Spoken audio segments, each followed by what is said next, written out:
గుడిలో గంగ వాళ్ళు తోరణం గురించి అడుగుతారు.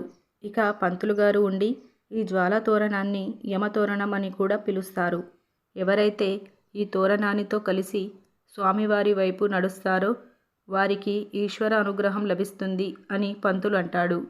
ఇక గంగా శివ తోరణానికి నిప్పు అంటిస్తారు. ఇక స్వామివారిని పల్లకిలో మోస్తారు.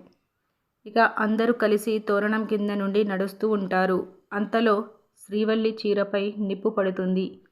డాక్టర్ శ్రీవల్లిని గమనించి శ్రీవల్లి దగ్గరికి వస్తాడు. శ్రీవల్లి చీరపై ఉన్న నిప్పుని ఎలా ఆపాలో డాక్టర్కి ఏం చేయాలో అర్థం కాక సడన్గా శ్రీవల్లిని హక్ చేసుకుంటాడు. అదే టైంలో గంగా శివ వెనక్కి తిరిగి వాళ్ళని చూస్తారు. దేవరాజ్ కూడా తిరిగి చూసి కోపంతో రగిలిపోతాడు. ఇలా మనకి చూపిస్తారు. ఇదండి ఇవాల్టి అప్డేట్స్. ఇలాంటి డైలీ అప్డేట్స్ కోసం మన ఛానల్ని సబ్స్క్రైబ్ చేసుకోండి. Thank you so much for watching.